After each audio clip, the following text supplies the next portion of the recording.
A paz do Senhor Jesus a todos. Sejam muito bem-vindos a mais um mergulho profundo na Palavra de Deus.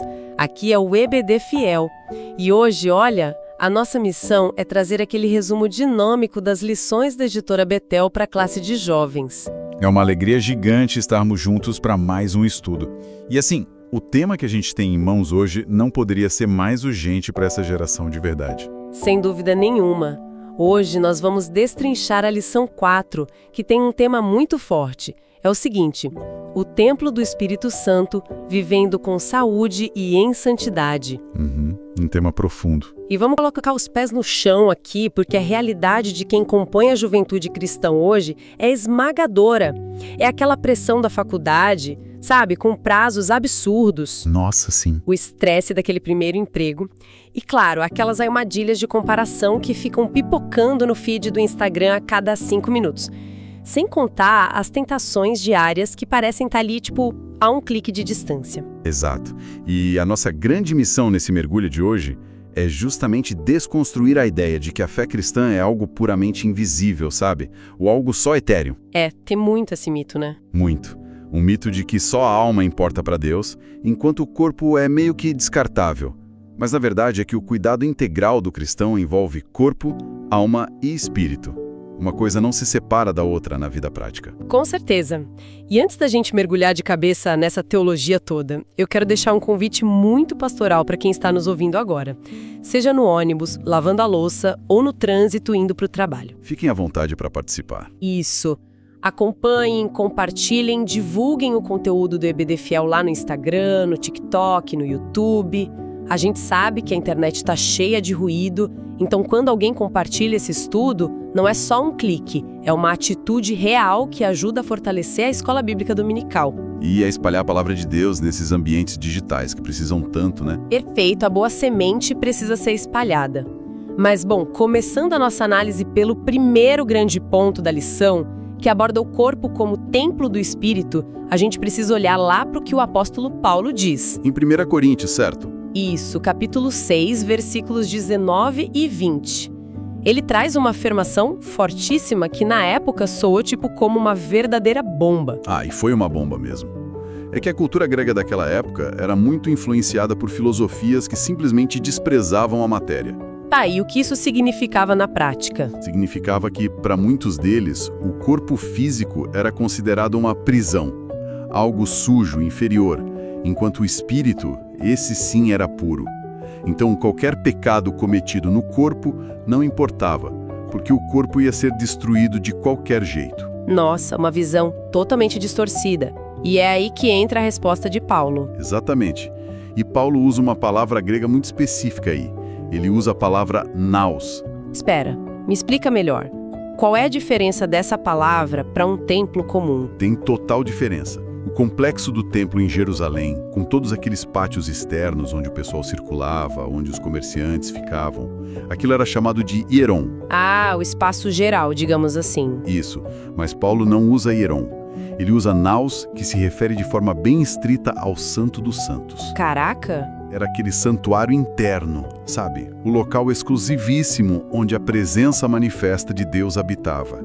Ou seja, Paulo pega o corpo humano, que a cultura dizia ser lixo, e eleva o status de sala VIP da glória de Deus. Isso muda absolutamente tudo na nossa cabeça. Porque imagina tratar algo valiosíssimo como se fosse um carro alugado, né? A pessoa pega na locadora, passa nos buracos, não troca o óleo e devolve sujo, pensando, o que importa é chegar. É um absurdo pensar assim com um carro, imagina com um corpo. Pois é, mas muitos cristãos vivem assim. Só que se o corpo é um naos, ele não é um carro alugado. Ele é um endereço de Deus na Terra, mas isso traz um peso de responsabilidade gigantesco. Com certeza. O texto de Gênesis 2, versículo 7, lembra que nós fomos formados do pó da terra. E Romanos 12:1 fala sobre apresentar o corpo como um sacrifício vivo e santo. Mas como a gente concilia essa pureza com o fato de viver num mundo tão corrompido hoje? O segredo está em entender como nós nos relacionamos com o mundo. Nós fazemos isso através dos 5 sentidos: visão, audição, tato, olfato e paladar. Eles são as vias de acesso às portas desse templo. Entendi. as portas de entrada. Isso.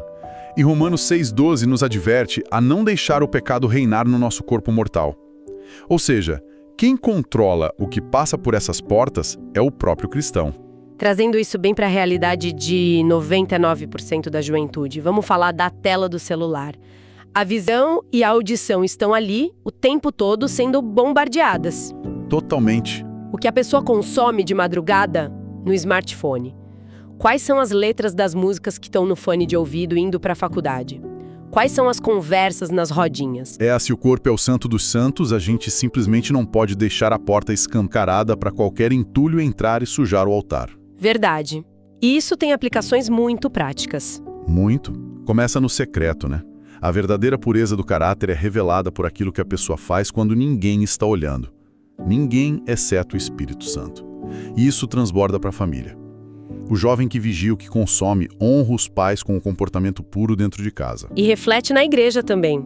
Uma juventude que vigia essas portas constrói um testemunho poderoso perante a sociedade. É a prova viva de que dá para viver na contramão. Com certeza. Mas olha, eu quero puxar um gancho aqui. A gente fala muito de santidade ligada a não pecar. Só que a lição traz forte o aspecto do cuidado físico. Tem aquele contraste em Gálatas 5, certo? Exato. Gálatas 5, de 19 a 21, lista as obras da carne, que são ações destrutivas. E o versículo 22 fala do fruto do Espírito. Cultivar hábitos saudáveis, fisicamente, é, de certa forma, preparar o terreno para o Espírito Santo. Isso costuma dar um não na cabeça de quem foi criado achando que vida cristã é só o momento do culto.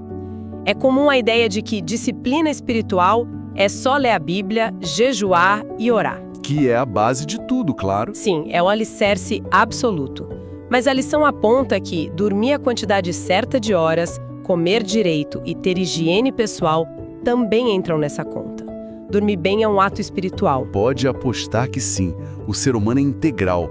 Se alguém vir à noite jogando online ou maratonando série, o que acontece no dia seguinte? Acorda acabado, né? Exato.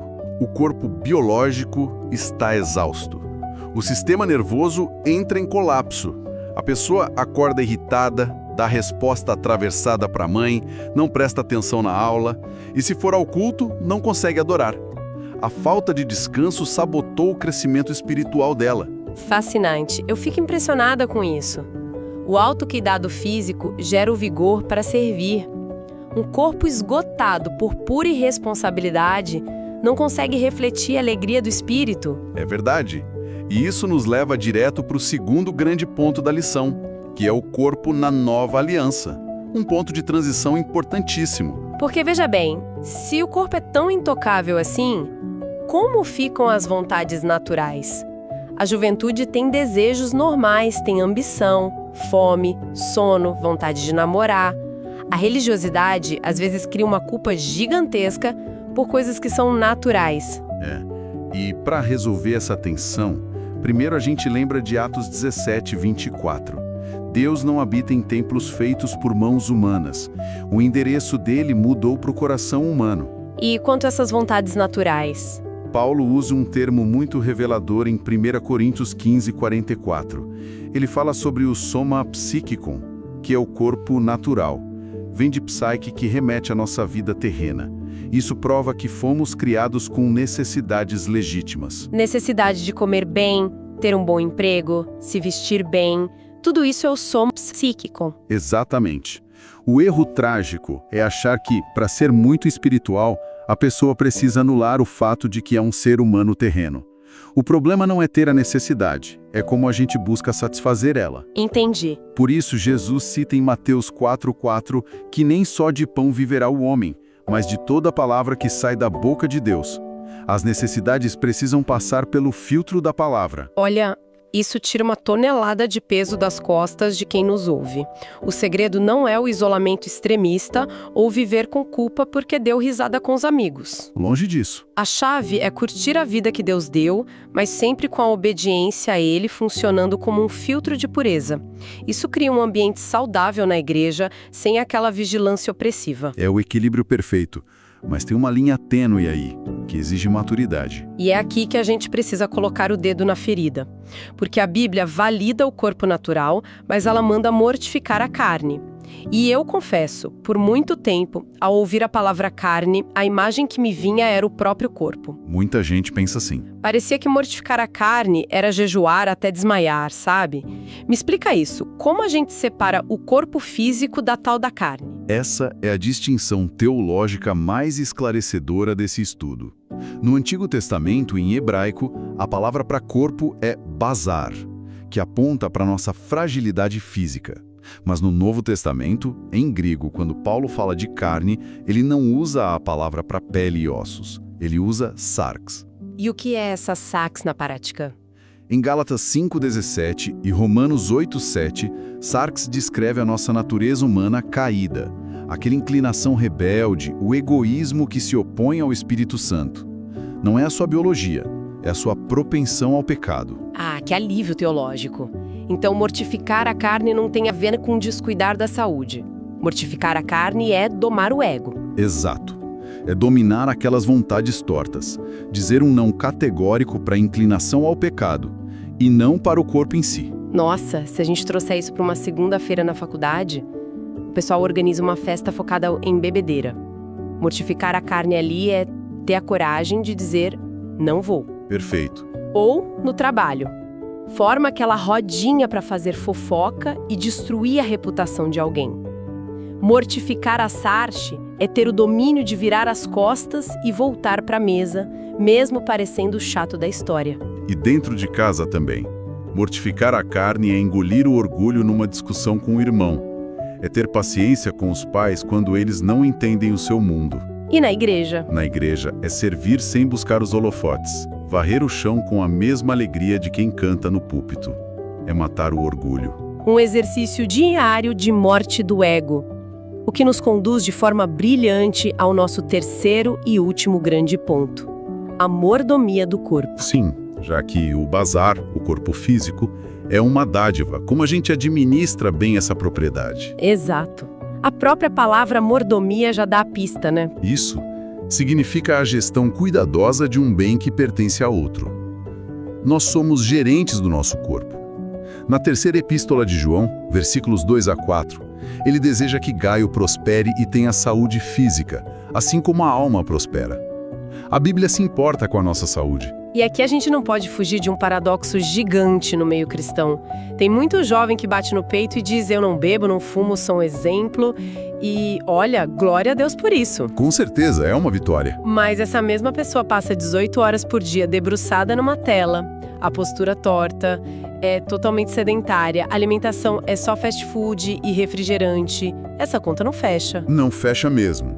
E a lição traz um alerta médico e espiritual firme sobre isso. Negligenciar o básico da biologia é uma falha grave de mordomia. O corpo cobra conta, né? Pressão alta, obesidade, distúrbios do sono. Se o nosso corpo é o templo, permitir que ele adoeça por pura preguiça é uma péssima administração do patrimônio de Deus. E para evitar essa falência do templo, o que a lição recomenda na prática? Autoconsciência. Cada um precisa auditar os próprios hábitos, perguntar o que está fazendo repetidamente que destrói a saúde em câmera lenta. E a partir disso, influenciar a família. Chamar os pais para uma caminhada, mudar a rotina. A igreja ganha muito com voluntários que têm energia, mas não para no físico, né? A lição fala de autocuidado. Essa palavra virou um clichê de internet, associada a egoísmo ou rotinas de beleza caras. Mas o documento aprofunda isso de forma muito madura. A mordomia bíblica é tridimensional. Abrange o físico, o espiritual e o emocional. Ah, o emocional. A saúde mental tem sido o calcanhar de Aquiles dessa geração. Sem dúvida. Basta lembrar da tensão no vestibular, no Enem ou no TCC da faculdade. Crises de ansiedade, esgotamento. E existe um estigma cruel de que procurar psicólogo é falta de fé. E esse mito precisa cair por terra urgentemente. Buscar apoio profissional, fazer terapia ou consultar um médico é um ato brilhante de responsabilidade. É mordomia emocional. Deus é o criador da ciência, afinal. Exato. Ele deu inteligência aos médicos. Terapia e medicamentos, quando necessários, caminham perfeitamente juntos com a oração e o jejum. É ter a sabedoria de reconhecer os limites. Alguém curado emocionalmente vira um porto seguro em casa. E a grande missão da igreja, o ID de Cristo, só funciona se tivermos pessoas mentalmente estruturadas para lidar com o mundo doente. Perfeito. Se a gente conecta tudo isso, o nau sagrado, a superação das SARCs e a mordomia física e emocional, a gente vê que o cuidado integral é o que nos permite ser luz nas trevas. Chegando então à nossa reta final, é hora de amarrar as pontas. O grande resumo é que a verdadeira mordomia cristã não é uma listinha chata do que não pode fazer. De jeito nenhum. Trata-se de nutrir o templo, cuidar da máquina física, organizar a mente e alimentar o espírito como um ato de reverência a Deus. É gratidão pelo fato do Criador ter feito morada em nós. E pensando nessa adoração diária, o material da lição traz uma citação baseada no pastor William Barros, que é um soco no estômago. Opa, conta aí. Ele diz que o culto na igreja tem hora para acabar. Mas, em Cristo, a nossa vida é o culto racional 24 horas por dia. O grande teste da nossa conversão não é o domingo à noite. É a terça-feira à tarde. Isso. É como a gente usa a internet, como gasta o dinheiro, como trata a família no meio da semana. Tudo isso revela quem somos, até que ponto fomos convertidos e até que ponto ainda operamos na lógica do mundo. É uma pergunta para levar para a semana inteira. E para quem está acompanhando a gente, o incentivo é: perseverem, peguem essas chaves e vivam na prática, lá no ônibus lotado, no escritório e dentro de casa. Que as escolhas de vocês sejam a pregação mais eloquente. Exatamente. E fiquem ligados, porque no nosso próximo encontro vamos abordar a lição 5, mordomia dos sentimentos, fortalecendo o coração e a alma. Vai ser incrível. E neste momento em que finalizamos, eu deixo uma palavra de bênção pastoral. Nossa oração é para que Deus capacite a mente e o coração de quem nos ouve a viver em constante santificação. Que Ele dê forças, muita saúde física e sabedoria emocional, livrando a todos de ansiedades, para servirem ao reino com paz e alegria. Amém. Quero agradecer imensamente a cada pessoa que abriu espaço na rotina para estudar a palavra com a gente hoje. Continuem espalhando esse conteúdo. E, como já é a nossa marca registrada, encerramos reafirmando nosso compromisso inegociável com a verdade. EBD fiel, fiel à palavra. EBD fiel, fiel à palavra.